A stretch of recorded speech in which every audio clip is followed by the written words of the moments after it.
आज finally Qatar को जवाब देने का समय आ चुका है, क्योंकि भारत को ऐसे देश का साथ मिल चुका है जिसके पास अभी करीब 201 ट्रिलियन क्यूबिक फीट गैस मौजूद है। और उससे भी ज्यादा इम्पोर्टेंट चीज ये है कि अब यह देश भारत को 20% डिस्काउंट प्राइस पर आयल एंड गैस ऑफर करने जा रहा है। और इतना डिस्काउंट तो भारत को रशिया ने भी नहीं दिया है।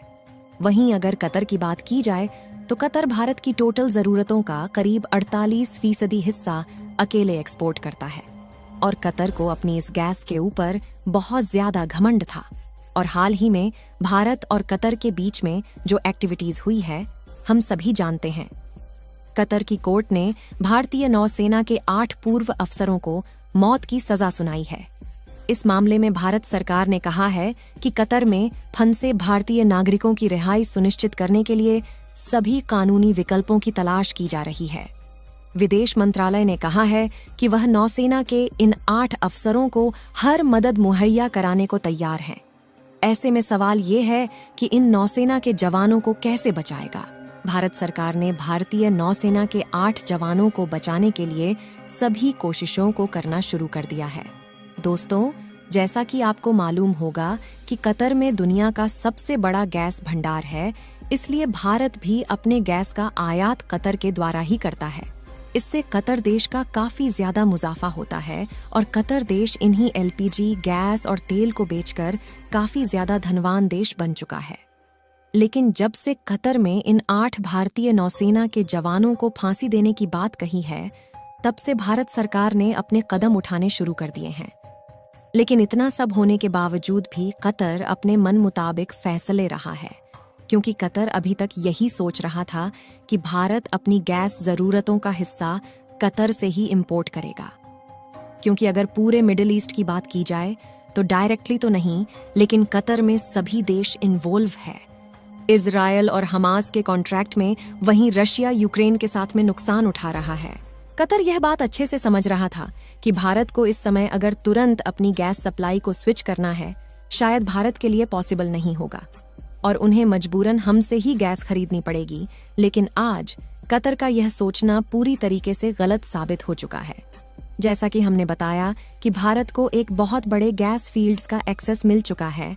इसके अलावा जिस नए देश में भारत को एक्सेस मिला है, वहां पर हम न सिर्फ गैस खरीद सकते हैं, बल्कि कई इंडियन कंपनी वहां पर ऑलरेडी काम कर रही है और वहां से हम और देशों के अंदर गैस एक्सपोर्ट भी कर सकते हैं। पूरी डेवलपमेंट क्या है इस वीडियो में हम आपको बताने वाले हैं, इसलिए वीडियो के अंत तक अवश्य बने रहे। इस वीडियो को एक लाइक करके चैनल को सब्सक्राइब कर लीजिए, जिससे कि हमारे चैनल की और भी नॉलेजेबल वीडियो आप तक पहुंच सके। दोस्तों, पहले इस वीडियो में हम बात करेंगे वेनेजुएला की, जिसके पास बड़ी मात्रा में नेचुरल रिसोर्सेज मौजूद हैं। और सिर्फ अगर गैस की बात की जाए तो वेनेजुएला के पास करीब 201 ट्रिलियन क्यूबिक फीट गैस मौजूद है। लेकिन अभी तक भारत यहाँ से गैस इंपोर्ट नहीं करा पा रहा था, क्योंकि इसके पीछे बड़े रीजन ये थे कि यूएस यानी अमेरिका ने वेनेजुएला के ऊपर 2 फरवरी 2015 को कई तरीके के प्रतिबंध लगा दिए थे। और अमेरिका का सेंसर्स लगाने के पीछे रीजन यही था कि वेनेजुएला के अंदर ह्यूमन राइट्स एब्यूज और पॉलिटिकल करप्शन था। और भी कई तरीके की अनसर्टेनिटीज की वजह से अमेरिका ने वेनेजुएला पर अंकुश लगाए थे।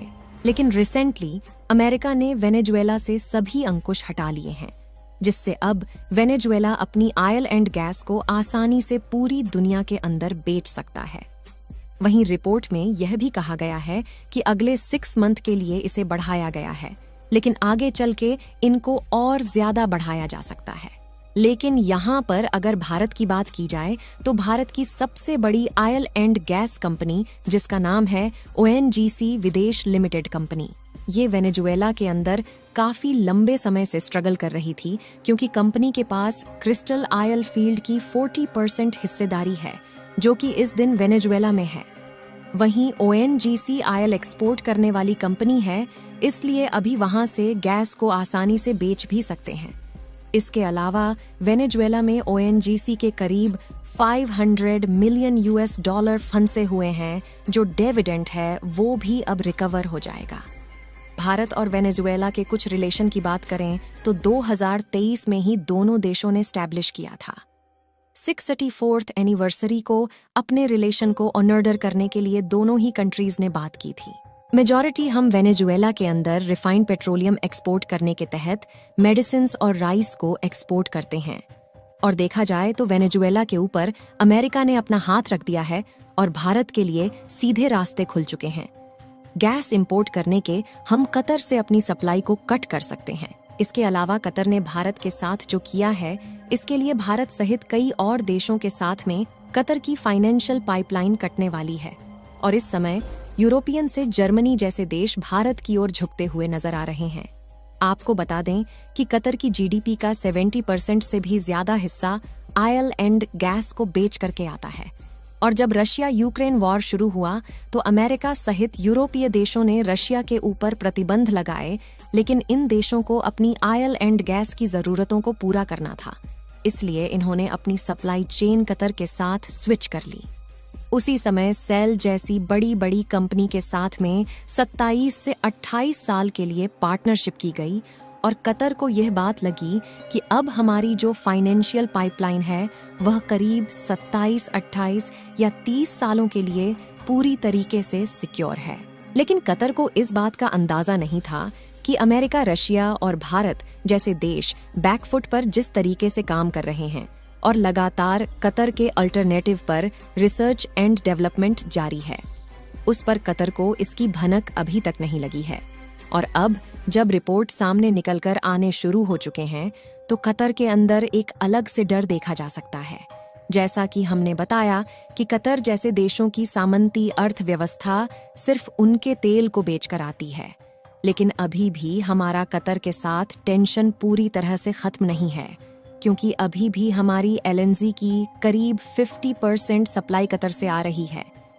इसे तो हम किसी और देश के साथ में स्विच कर सकते हैं, लेकिन चाइना और पाकिस्तान जैसे देश अभी भी कतर के काफी अच्छे दोस्त हैं। जहां पर चाइना और पाकिस्तान भारत के ऊपर तो कोई टिप्पणी नहीं कर सकते, लेकिन कतर के साथ मिलकर के कई बार उन्होंने भारत के ऊपर सवाल खड़े किए हैं। लेकिन 2021 की डेटा के मुताबिक इंडिया ने कतर से करीब 7.5 बिलियन यूएस डॉलर की गैस इंपोर्ट की है।